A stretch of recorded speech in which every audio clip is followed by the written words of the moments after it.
Cyber টেবলার BD হোস্টিংয়ের খুব সুন্দর একটি ফিচার হচ্ছে এর remote server backup system.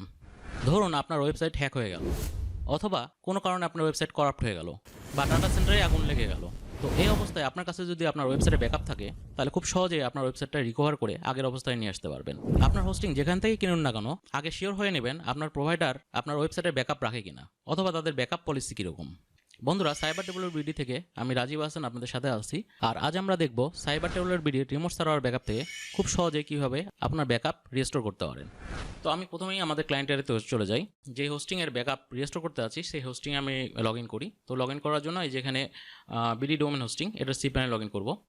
CPanel log in করার জন্য আমি সিপ্যানেল আইকনটাতে ক্লিক করলাম এবং আরেকটা ট্যাবে আমাদের সিপ্যানেলটা ওপেন হয়ে গেল। এখন আমি প্রথমে সাইটটা ভিজিট করে দেখব। আমাদের এই ডোমেনের WP ফোল্ডারে একটা সাইট ইনস্টল করা আছে। আগে ভিজিট করে দেখি সাইটটা ঠিক মতো আসতেছে কিনা। /WP, এই যেটা। তো এখানে আমাদের একটা সাইট ইনস্টল করা আছে। যদিও সাইটে কোনো কাজ করা হয়নি, জাস্ট ইনস্টল করা আছে। আমি ইচ্ছা করেই এখন সাইটটা নষ্ট করে ফেলবো। তো আমি আমাদের সি প্যানেলে চলে যাচ্ছি। সি প্যানেল থেকে আমি ফাইল ম্যানেজারে যাচ্ছি। ফাইল ম্যানেজার যাওয়ার পর এই যে এখানে WP থেকে WP কন্টেন্ট, এর ভিতরে থিম, আমি থিমটা রিলেট করে দেব। আমি ইচ্ছে করেই থিমটা ডিলিট করে দিলাম। আচ্ছা, এখন কি আমাদের সাইটটা আসবে? দেখি ভিজিট করে। আমাদের সাইটটা কিন্তু করাপ্ট হয়ে গেছে। এখন কিন্তু হোম পেজ কিন্তু ওপেন হচ্ছে না। তো এই অবস্থায় কি করতে পারি? আমি কিন্তু এখন চাইলেই সাইটটা রিস্টোর করতে পারবো। কীভাবে চলুন দেখা যাক। প্রথমে আমি আমাদের সি প্যানেলে গেলাম। রিস্টোর করার জন্য আমাদের কিন্তু এই অপশনটাতে যেতে হবে, জেট ব্যাকআপ। জেট ব্যাকআপের আন্ডারে আমরা কিন্তু অনেকগুলো ফিচার পাবো, যেমন হচ্ছে full account backups, file backup, তারপর cron job backup, DNS zone backup, database backup, email backup, queue, snapshot, GDPR আর সেটিংস। তো আমি এখানে যেহেতু ফাইল ব্যাকআপ নেব, সেই কারণে আমি চলে গেলাম ফাইল ব্যাকআপসে। ফাইল ব্যাকআপে ক্লিক করার পর আমাদের এখানে যতগুলো ব্যাকআপ আছে সবগুলো ব্যাকআপ লোড হবে।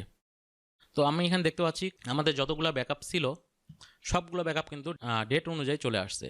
আমাদের সাইবার টেবলার বিডিতে প্রতিদিন ওয়েবসাইটে ব্যাকআপ করা হয় এবং ব্যাকআপটা থাকে হচ্ছে ডেইলি, উইকলি এবং মান্থলি বেসিসে। দ্যাট মিন আপনার সপ্তাহে 7 দিনের ব্যাকআপ পাবেন ডে অনুযায়ী। এরপরে আপনার থাকবে হচ্ছে 4 সপ্তাহের ব্যাকআপ এবং একটা মান্থলি ব্যাকআপ।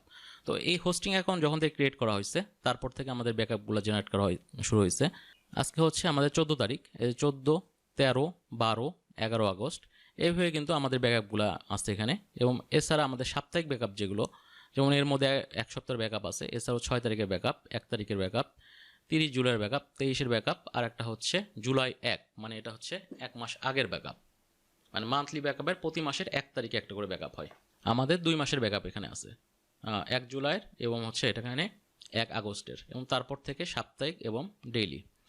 তো আমি ধরে নিলাম যে 14 আগস্ট, এটা কিন্তু আজকে সকালে ব্যাকআপ হয়েছে। আমি কিছুক্ষণ আগে ফাইলটা রিমুভ করছি। তো আমাদের কিন্তু 14 তারিখে ব্যাকআপ হলেই হয়ে যাচ্ছে। তো আমি এখানে ডান পাশে যে ফাইল ম্যানেজার বাটনটা আছে এই বাটনটাতে ক্লিক করব। এই বাটনটাতে ক্লিক করলে আমাদের 14 তারিখে যতগুলো ফাইল ছিল সব ফাইলগুলো কিন্তু আমাদের শো করবে, আমাদের ফাইল ম্যানেজারে যেরকম ফাইলগুলো শো করে। তো আমি কোথায় থেকে ডিলিট করছিলাম? পাবলিক HTML এর ভিতরে যে WP অ্যাডমিন, থিমস এবং থিমসের ভিতর থেকে এই যে WP-র মধ্যে যাব এখন। এরপর WP কন্টেন্ট, এরপর থিমস। এই যে আমাদের থিমের ফোল্ডারটা, আমরা কিন্তু এটা রিমুভ করে দিছি। আবারও রিলোড দিয়ে দেখি আমাদের সাইটটা আসতেছে কিনা। আমি রিলোড দিলাম, আমাদের কিন্তু সাইটটা আসতেছে না। এবার আমি ব্যাকআপটা রিস্টোর করব। আমার এই থিমের ফাইলটা সিলেক্ট করা হয়েছে। রিস্টোর সিলেক্ট বাটন ক্লিক করলাম এবং এরপর আমাদের ক্লিক করতে হবে অ্যাড টু রিস্টোর কিউ। এই যে এখানে দেখা যাচ্ছে আমাদের রিস্টোর প্রোগ্রেস চলতেছে এবং কিছুক্ষণ অপেক্ষা করতে হবে। কিছুক্ষণের মধ্যেই আমাদের রিস্টোরটা সম্পন্ন হয়ে যাবে। আমরা অপেক্ষা করতেছি রিস্টোর হওয়ার জন্য।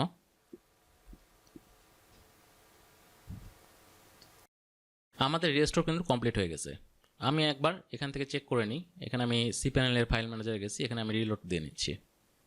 এই যে আমাদের কিন্তু থিমের ফাইলটা চলে আসছে। আবার আমি যদি এবার সাইট লোড দিই, আমাদের সাইটও কিন্তু চলে আসছে। দ্যাট মিন আপনার যে ফাইলই নষ্ট হোক বা আপনার যদি সাইট হ্যাকও হয়ে যায়, আপনি জাস্ট পুরো সাইটটা এখান থেকে ফাইল ম্যানেজারে যেয়ে বা WP-তে যেয়ে এই যেখানে আমাদের যত ফাইল আছে যদি হ্যাক হয়ে যায় সেক্ষেত্রে সবগুলো ফাইল আমি রিমুভ করে দেবো। রিমুভ করে দিয়ে যেদিন হ্যাক হয় নাই সেদিনকার ব্যাকআপ আমি এখান থেকে খুব সহজেই কিন্তু রেস্টোর করে নিতে পারবো। তাহলে কিন্তু আমাদের ফুল সাইটটা কিন্তু আগের অবস্থায় চলে আসবে। তো বন্ধুরা দেখতে পেলেন খুব সহজেই কীভাবে সাইবার ডেভেলপার বিডির রিমোট সার্ভার থেকে ব্যাকআপ রিস্টোর করা যায়। আজকে এই পর্যন্তই, আগামীতে দেখা হবে নতুন কোনো ভিডিও নিয়ে। সেই পর্যন্ত সকলেই ভালো থাকবেন। আল্লাহ হাফেজ।